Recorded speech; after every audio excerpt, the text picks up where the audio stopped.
This October's got to get a Counter Ridge inside the 150, but Counter Ridge continues to lengthen that stride of hers. And here she goes again, putting her hooves in all the right places, undefeated over the 1,000. Counter Ridge won it.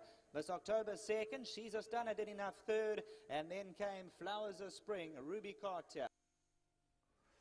Well, the Interbet podcast, which is quite popular, best each way on the card, 4-1 it was in the early betting, 28-10, 3-1 with the bookmakers left. Could have got 7-2, as much as you liked with Interbet. So that's a good enough reason. Plum, good plum of the week, and certainly 1,000 meters Counter Ridge has been unbeaten. She looks very good. We're going to move on and have a chat in current affairs about everything that's going on. So let's go there.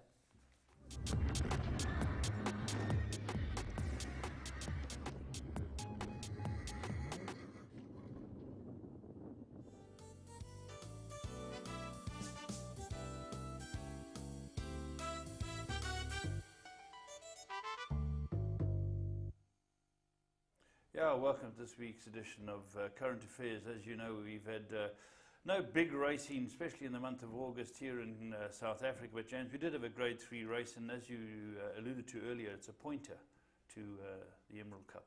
Well, I think this is probably the best pointer you'll see, because this horse, the way he won it, he's got to be a huge contender in the Emerald Cup. He absolutely dawdled in.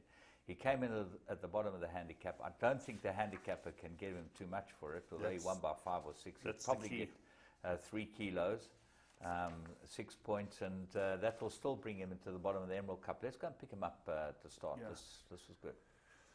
You know what's very interesting? Iron Curtain behind that extra cover. Further back, the Plunderer. Across the ice, back on the inside. Escape Clause runs behind those. Then we go further back to Prime Mover, who's in the pink colours, and they race there 7-8 lengths from the leader. At the back end of the field over there is Captain Secret as they travel along towards the 600-metre marker. It's Furious Dancer, the leader, from across the ice. Behind that, Cape Winter in the middle. Kalanesh, the Plunderer's in the centre, a few off the leader. Wild Type, 3 lengths off the leader. Extra cover runs behind that. Escape Clause is also further back in the field, and then Captain Secret, and they're racing there 3 lengths off the leader. This is wide open across the ice on the far inside. Now comes through and picks it up from in second, Cape Winter. Behind that, racing to the outside, has Captain Secret in the middle, but it's across the ice as they come to the final 150, and the riders looking around across the ice. Across the ice, Robbie Frad and Sean Terry on their way to the Emerald Cup. Across the ice by 4 lengths. Captain Secret got up for second,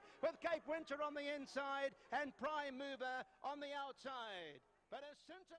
Well, what a pointer, James. This was ran an absolute cracker. Doddled up. He's going to have a really strong hand as Sean Terry. He's got that. What's it, J.O. Tobin or something?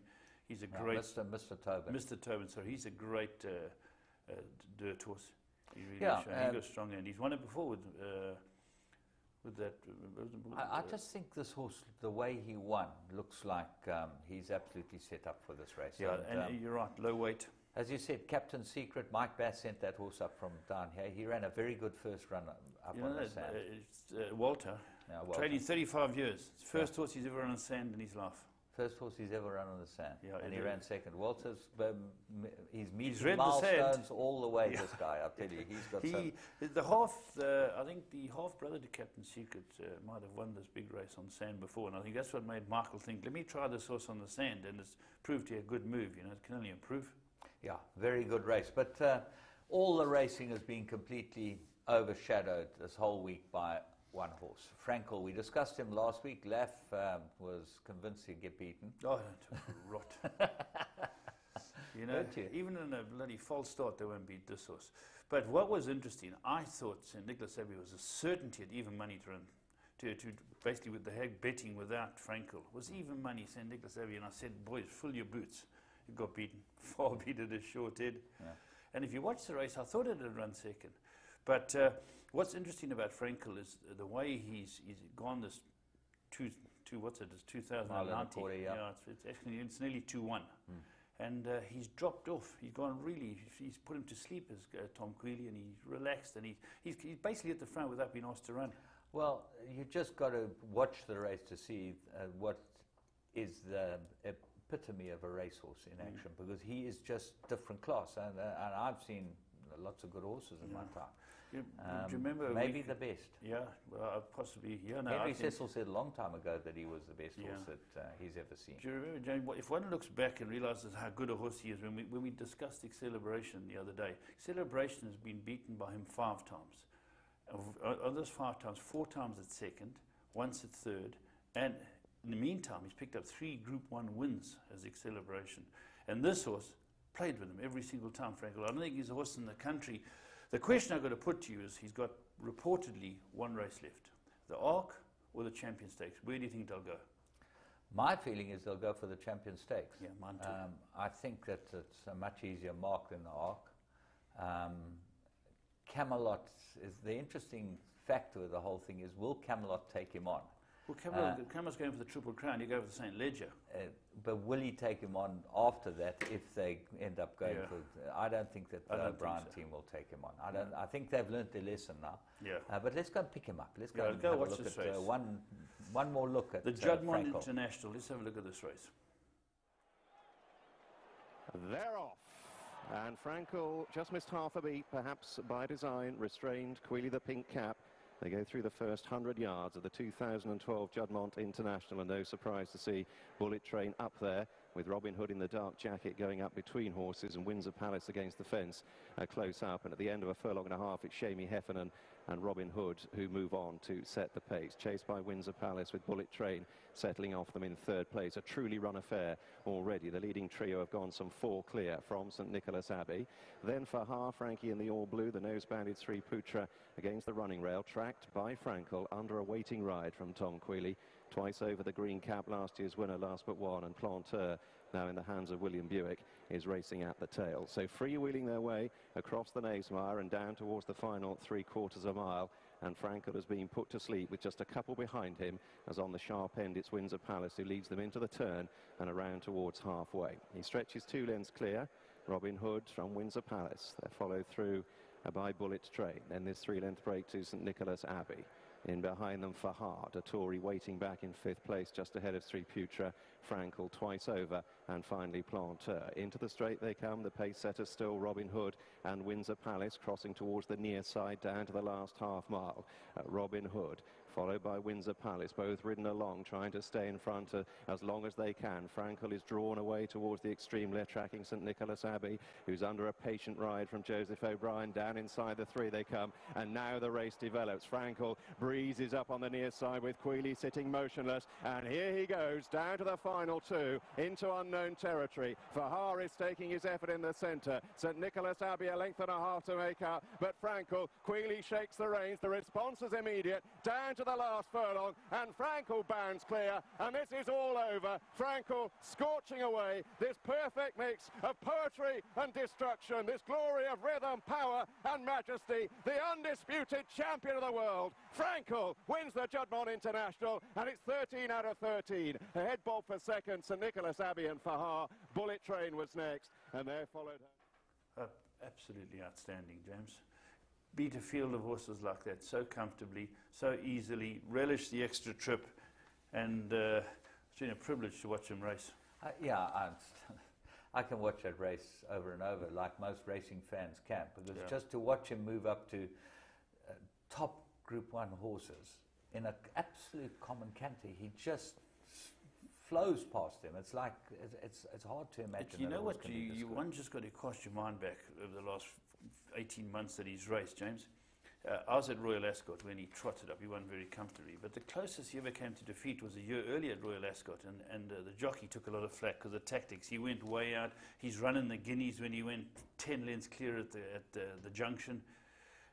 When this horse jumps out the pins, at least he's got the brains to settle. He settled so beautifully. I know he was slowly away, but it's a pity. I think in the early part of his career, he was quite headstrong and he was quite difficult to settle, but he's learnt.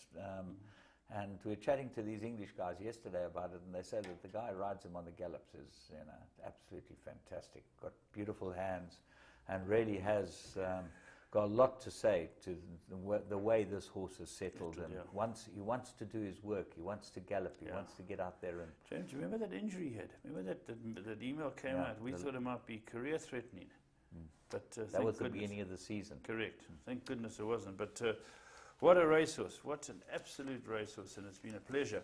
But, James, what else is happening? On the American scene, there's still a lot of hot action going on. What's the Well, latest? Saratoga Springs, sort of came to a close. That was the Travers is the big one at Saratoga. Interesting, the winner of the Travers was at dead heat. So there were two both winners, yeah. Alpha was a 2-1 favourite by Bernardini. Yeah. Now, interesting about Bernardini, he's produced his second Travers winner. Okay. Stay Thirsty was the first one. And he's the first horse since Man o' War to produce 2 Travers winners. That's incredible, eh? That's amazing. It's Stay absolutely Thirsty. amazing. Did Ken Rutherford have a share in that? So, he owns it. Owns it. Yeah, owns it, yeah. That's Yeah. right. Yeah. So the dead heat in the Travers. Yeah. And as far as the rest of America, well, the Pacific Classic was won by Dullahan, who's He's top. very good horse. He's a top 3-year-old in America, probably, apart Yeah. from the horse that won the first 2 legs of the Triple Crown. But Game On Dude, who was the Your top best horse. 4-year-old, ran second. He came out to Dubai. Yeah, He'd won the big cap a year before. Doesn't that girl ride him? yeah, Chantal Sutherland. Yeah. That's Richard's Kid ran third. Now, the interesting thing about Richard's Kid is Bob Baffert trained this horse till a week ago. They bought it out of his stable and gave it to Doug O'Neill. Doug O'Neill's serving a 60-day, or he's serving a suspension, okay, For what? for his latest infringement Fighting on in the the doping parade rule, ring or because he's had a few infringements, Doug O'Neill. Doug's a character. And his assistant, Leonardo Mora, is down as the trainer. So the assistant trainer when you get an infringement in America, the assistant trainer just takes over the yard for the 60 days or the 6 months or whatever, and you just, You say at home. sit at home in your flat and watch the horses run. I Send the suppose. bulls out. There you go. That was the Pacific Classic. Yeah, Racing's the other down big there. race at Del Mar was Del Mar Mile. Okay, and why I picked this one out was that it was won by a son of Choisir, the Australian horse. Flying. Choisier's absolutely flying, James. And both hemispheres. You know, you've seen Star Spangled Banner come up and then win all those big races, those big sprints. He was a very good horse. This horse cost $2,000 as a yearling, and then was sent to a horses and training sale and was sold for $130,000. Gee, who's the pinhooker there? Well, they certainly did a good job, whatever they did. Gee, very good. What else you got there?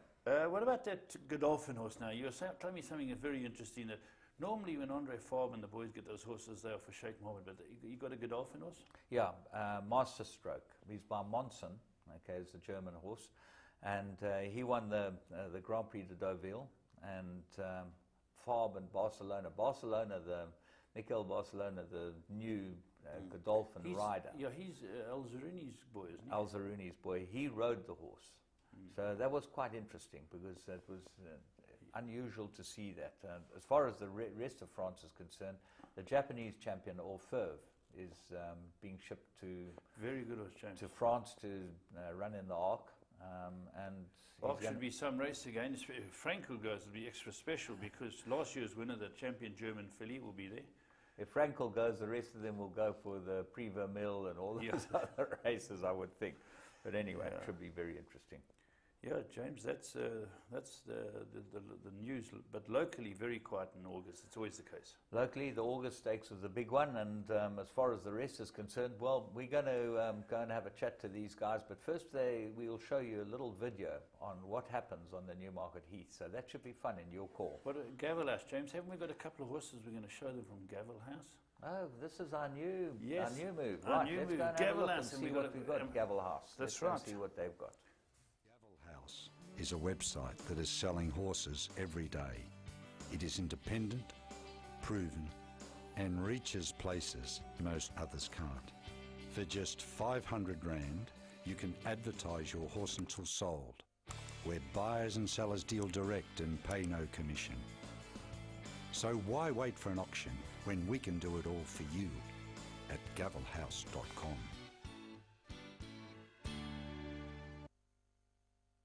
James, these guys are getting bigger and bigger. We put a few horses on Gavel, both of us, and the response has been very good. I think it's a wonderful concept.